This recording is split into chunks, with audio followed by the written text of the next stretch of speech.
Hey guys, welcome to today's video, and today we are going to talk about something really interesting that we had with the latest update from Logic Pro, and you're going to find it only on Logic Pro 12. And what I'm going to talk about is this function here, the chord ID. This is so important for songwriters because it will really solve so many problems, and in addition it will make your workflow so much more creative. So let's take it everything from the beginning. Right now I have this piano loop.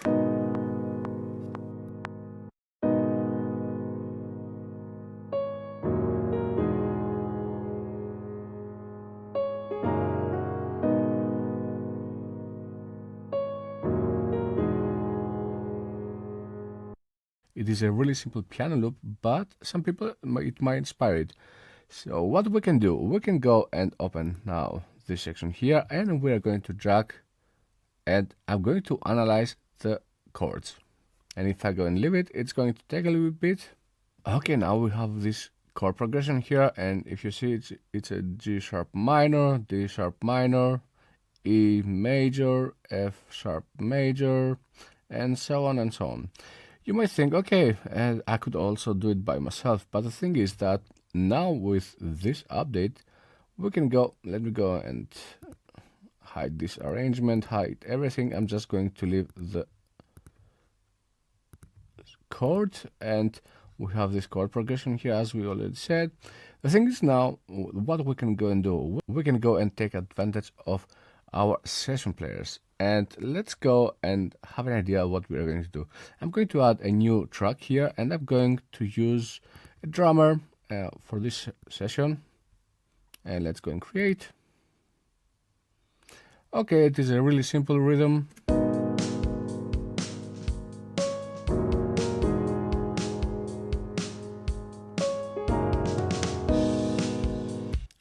But let's go and change it and make it a bit more electronic. Let's go and say, for example, modern R&B. Let's go what we got here.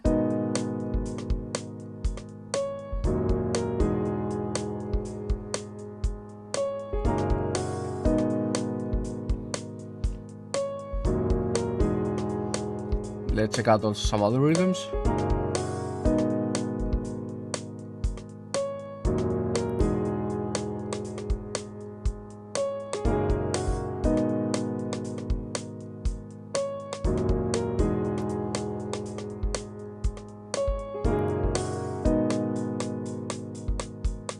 Okay, this is a bit too much.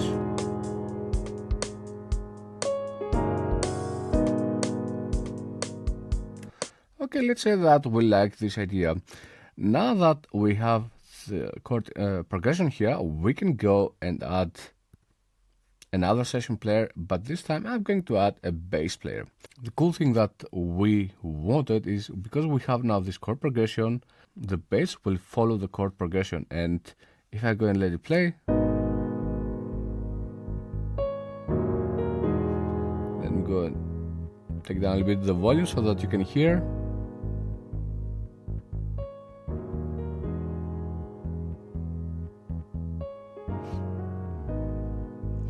And you can hear right away that it suits so well in when you hear also with the piano. And now we can go and play with the rhythm here.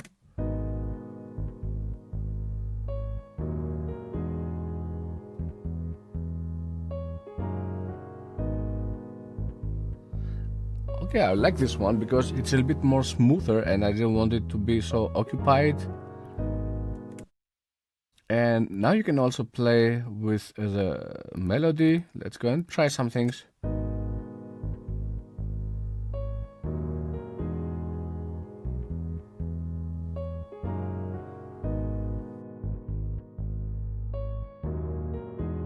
Okay, now I can hear right away that it doesn't play from the root note, it just plays some notes. And if I go and change to more notes,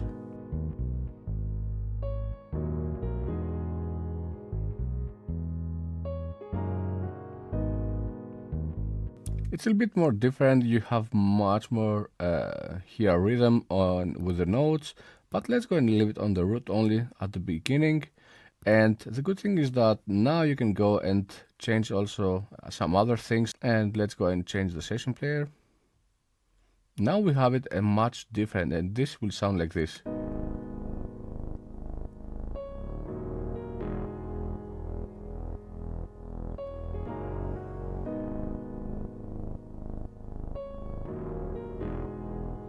And this session player right now works so much better because I had in mind that I wanted to make something more EDM, and this works much better because we have this pumping bass that we want when you are going to sidechain, for example. And I can go and fine tune it right now a little bit.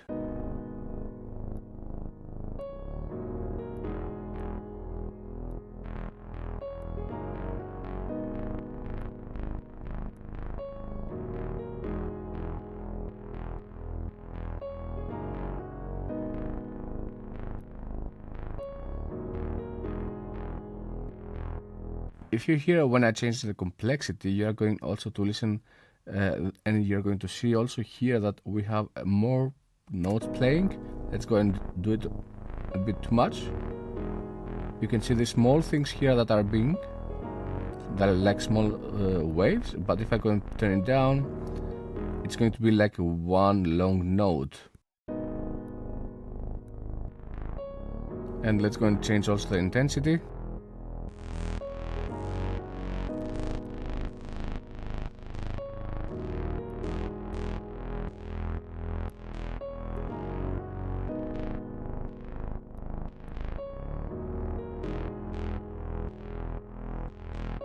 And now you have the sound, it's a bit more like in your face. And the intensity, when I get it like on 0 or 1%, it's more like in the back.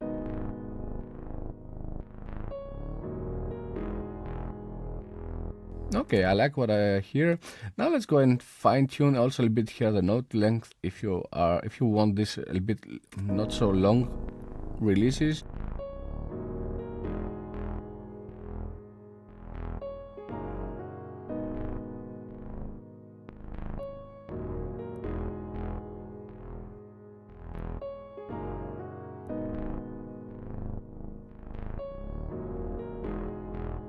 Okay, you can go leave a little bit space here if you want in between, for example, like this one here. But let's go and leave it like it was with a full. And now you can go and change also the rhythm, but I find this rhythm works really well. Let's go and change this one.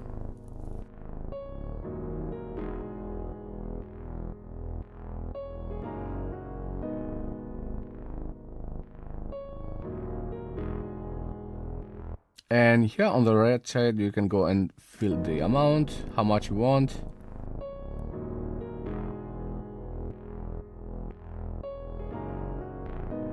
You can see that we got a bit more movement there if I go and overdo it. The bass line right now is a bit more occupied, so let's go and bring it back again. Cool, now we can go and also work with some details, but I don't want to waste so much your time here. I wanted to show you also what you can go and do here with another session player, which is going to be the keyboard player.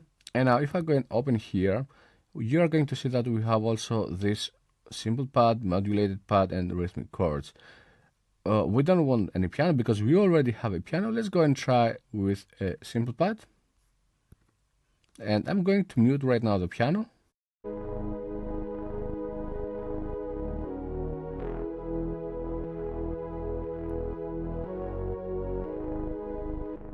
So you can hear right away that right now our track becomes much different. Let's go and put again the piano.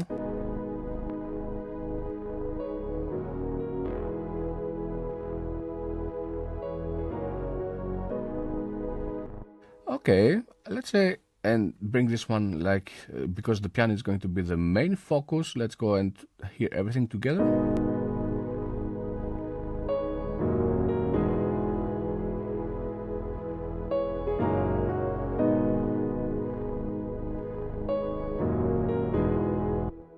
Okay, now we can go here on the right side and open a little bit here the right hand. So that means the pads are going to open a bit on the higher octave. So we will have much more information from the highs on this keyboard.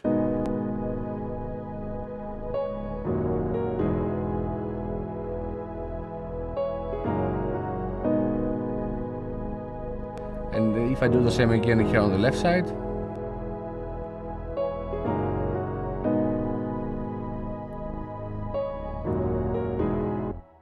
Okay, so you can also change here from the left hand. You can choose the root only or the root and octave.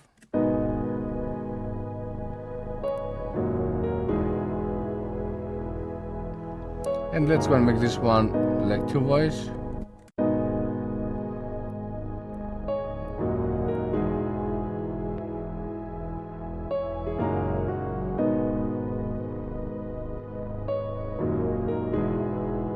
So right now it works just as a simple pad, as it already says, but you can go and swing a little bit here.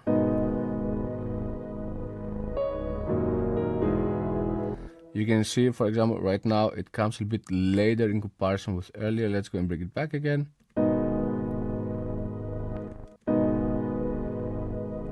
And you can also work on the intensity.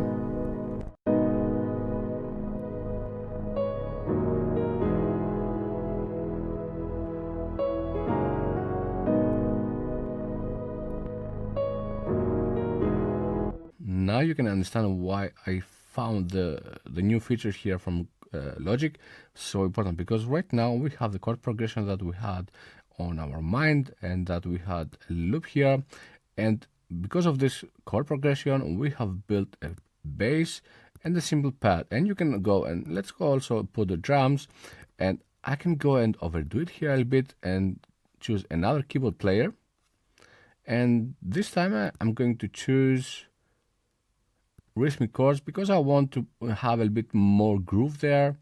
And let's go and have a listen how everything sounds together.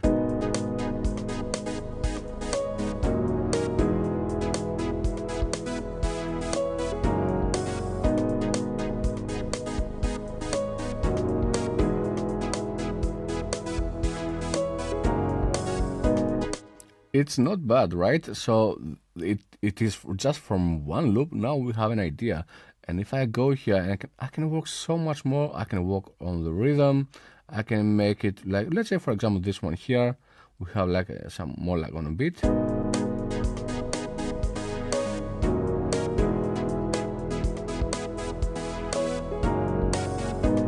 And let's turn down the intensity a bit.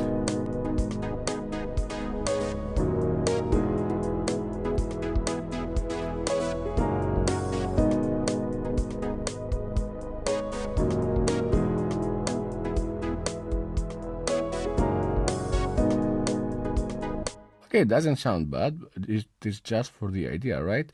So if I go and change this one on simple,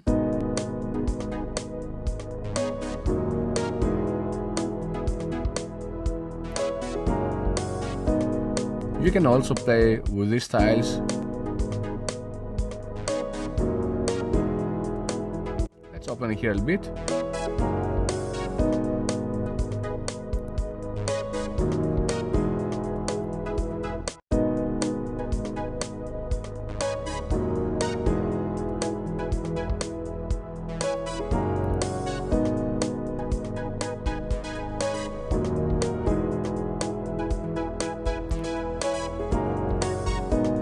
I can go here and work a bit here again. You can go and fine-tune it as you want. I'm not going to process here again this so much because I would just want to show you how this works.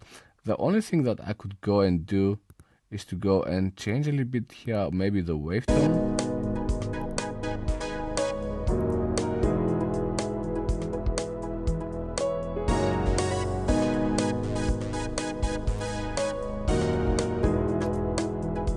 Yeah, okay, so the LFO right now, you can go and change also from the velocity and everything.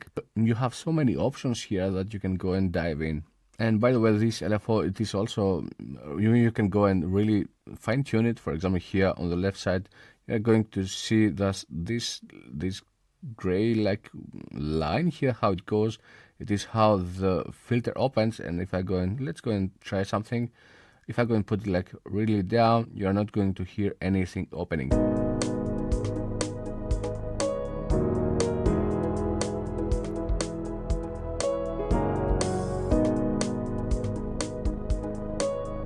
and now it works just like a plug. So I hope you like what is the main idea of this video, because I just want to show you how from just one simple idea, one simple loop, you can go and build around it so easily. If you like this tutorial, don't forget guys to subscribe and give a thumbs up. See you on the next video. Bye bye.